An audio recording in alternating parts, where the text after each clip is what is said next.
Well, Jim, another prize of the WWE is, of course, their catalog, and it seems like their catalog's usually a lot better than the current stuff, and we revisited it once again with more Kurt Angle, looking at the Kurt Angle-Brock Lesnar feud on this week's edition of AE.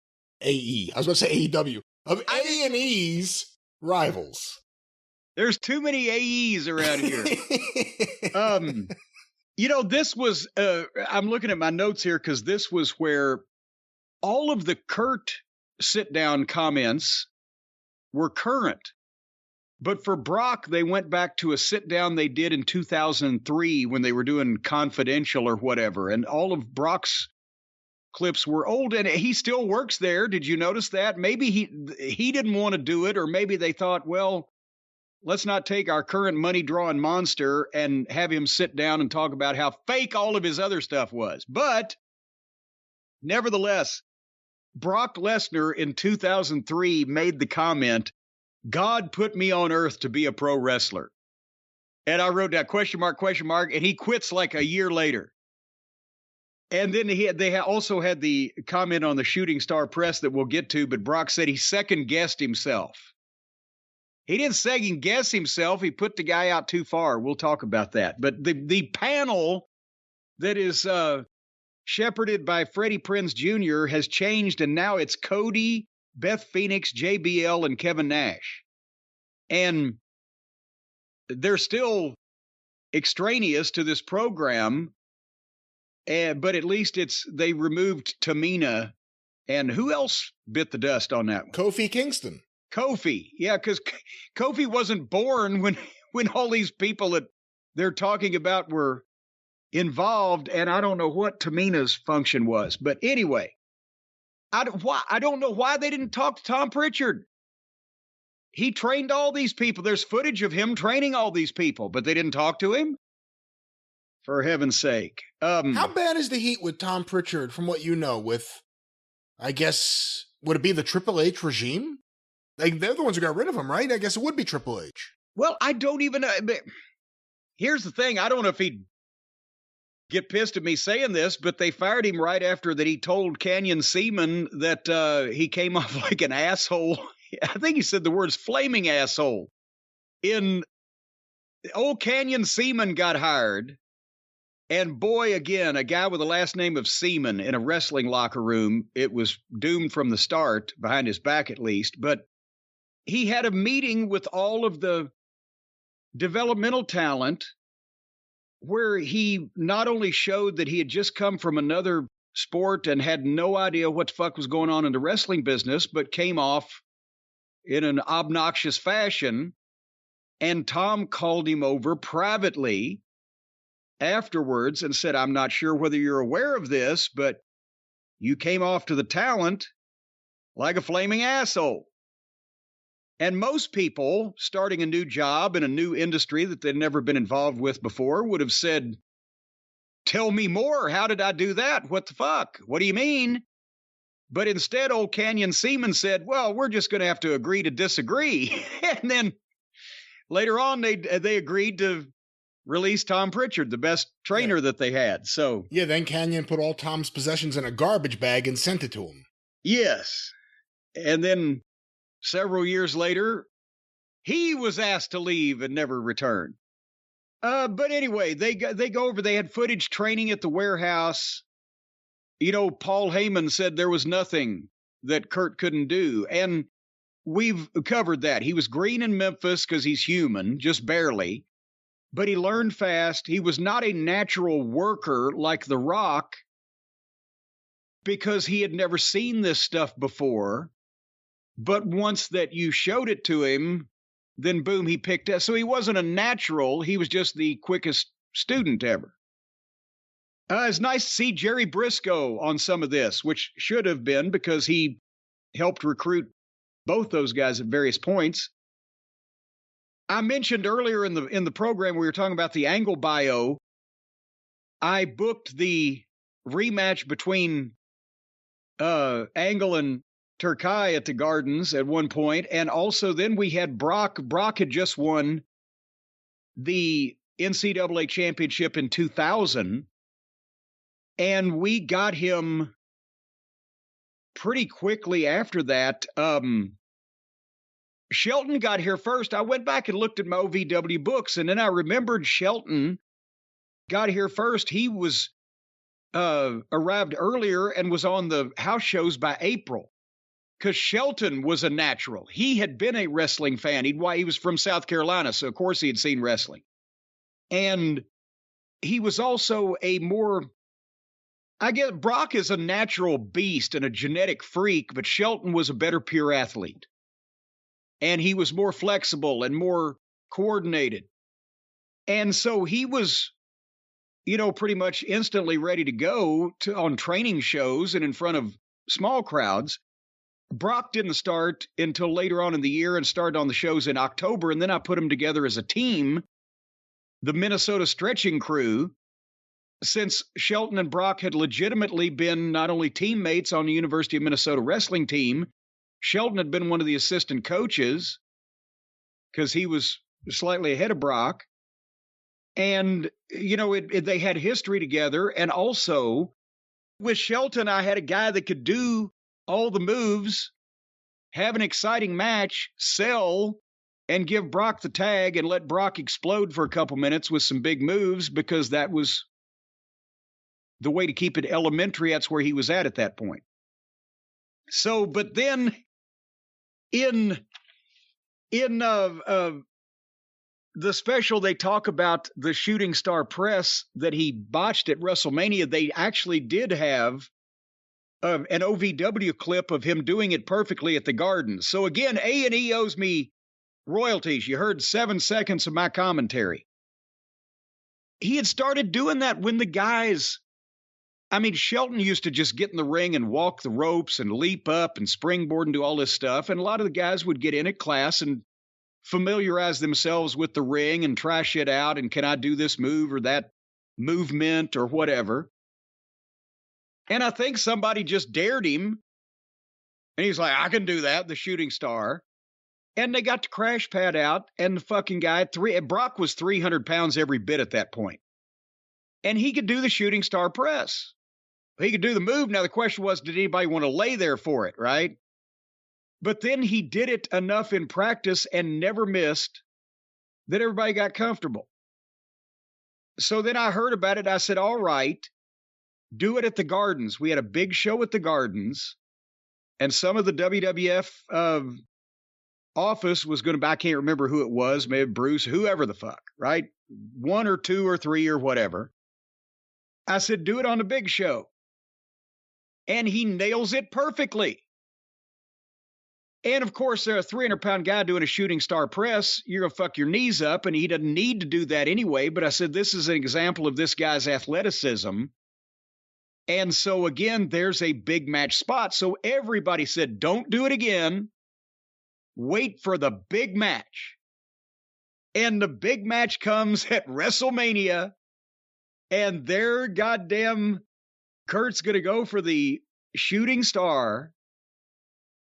And I was like, I was watching it. That was back when I still watched the big shows with our, graduates from OVW live.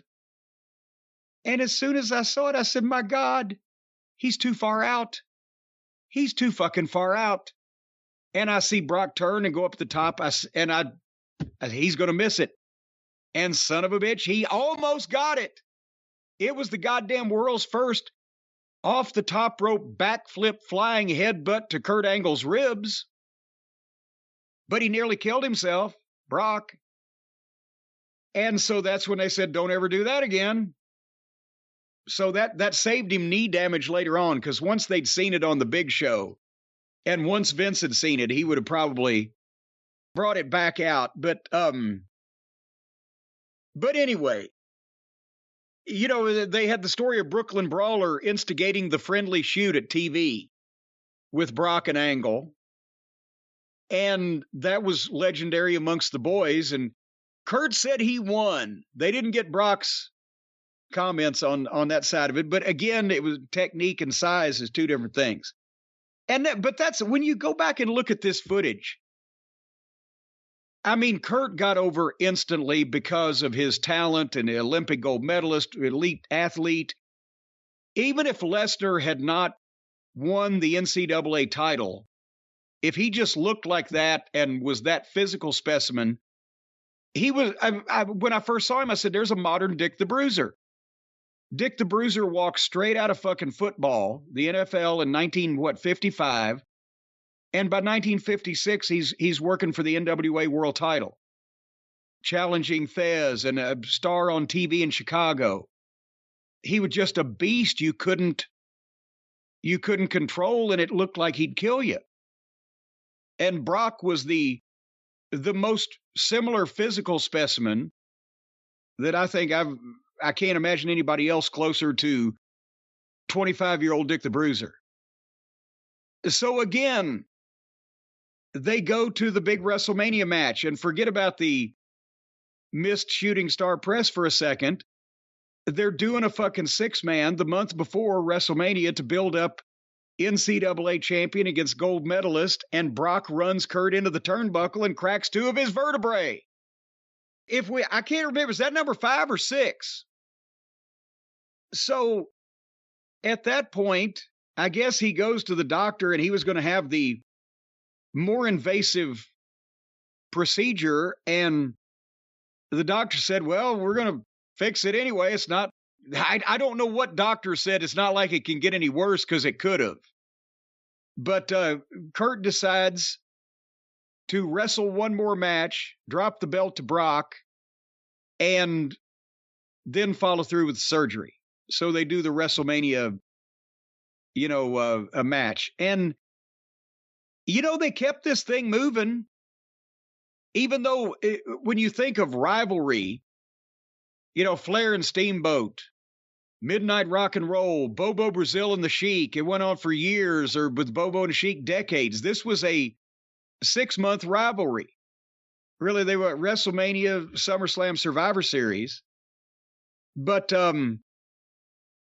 anyway, after that WrestleMania match, Brock was out of it. They showed the footage backstage where he was getting hot and tearing his neck brace off, and Jerry Briscoe had to calm him down and make him go to the hospital. And meanwhile, the next day, Kurt goes and has his neck surgery. There's footage of him in the operating rooms.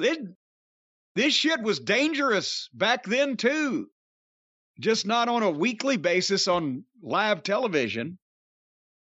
But he comes back, and they do the odd couple bit with him and Brock being friends for a little while, and then they have the triple threat with Big Show, and Kurt gets his win back, and Brock turns heel. Then they go to SummerSlam, and Shelton's comment was very perceptive about the SummerSlam match, and just about everybody's always debating who can kick the shit out of who and who's tougher than who. And I've said a million times, it depends on the rules. It depends on the style of the fight, or is there any rules? And different people win different things. Shelton was a high-level amateur wrestler, also assistant coach at Minnesota, and Brock's teammate and friend. And at that point, when he said when that SummerSlam match, when they got in there and did a little bit of their stuff where you could see what they could do, but it was in the context of working, Shelton said he saw the difference between an NCAA champion and an Olympic champion. And that's pretty high praise. And Kurt was moving Brock around pretty much at will. Now, obviously, again, they were working, but you can just tell the fucking difference. And so Angle wins that one. And then they rematched not on Survivor Series, but SmackDown with the Iron Man match, and went an hour and did finally 5 falls to 4, Brock comes out on top. So it was a 6-month deal, but they got a lot of business done in that period of time, and the highlights were great. And it just more stiff and more exciting instead of stupid and dangerous for dangerous sake. It was stiff and exciting, and it drew you in because these people. But and good to see poor old Eric Angle again. He got fucked around by a bad doctor. Remember that story? Did I ever even talk to you about that? I don't think so. They signed his brother Eric to a developmental deal, Kurt's brother, and sent him to OVW because he was a good amateur wrestler, not obviously where Kurt had gone. And he got, God damn it, some kind of elbow injury that led to a staph infection of some kind. He had an elbow injury, had surgery on the elbow, which led to an infection, which nearly killed him.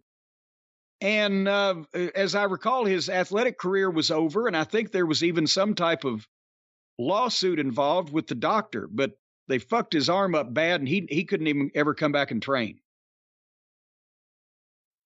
They didn't mention that on this one. No. Did they mention Lesnar and Angle for the IWGP title? They did not. They left that one off too. Okay. They left that one out. Well, it would be confusing for most of the people who don't know what the fuck IWGP is. Yeah, what happened was Brock got the IWGP belt, and then Inoki and New Japan were having their issues. So he stayed with Inoki, and he wouldn't drop the belt to anyone except Kurt Angle, because Kurt can actually legitimately, go round for round with him at least. Well, but that was the Lesnar-Angle rivalry, at least as documented by A&E, without the unauthorized Japanese match. But, again, they would have done business, Lesnar and Angle, against each other for years afterwards, had not Brock quit the business the first time, and then Kurt left, 2 years later to go to TNA, never to return as an active competitor in his prime and a full-time schedule to the WWE, or that would have been gone back to numerous times.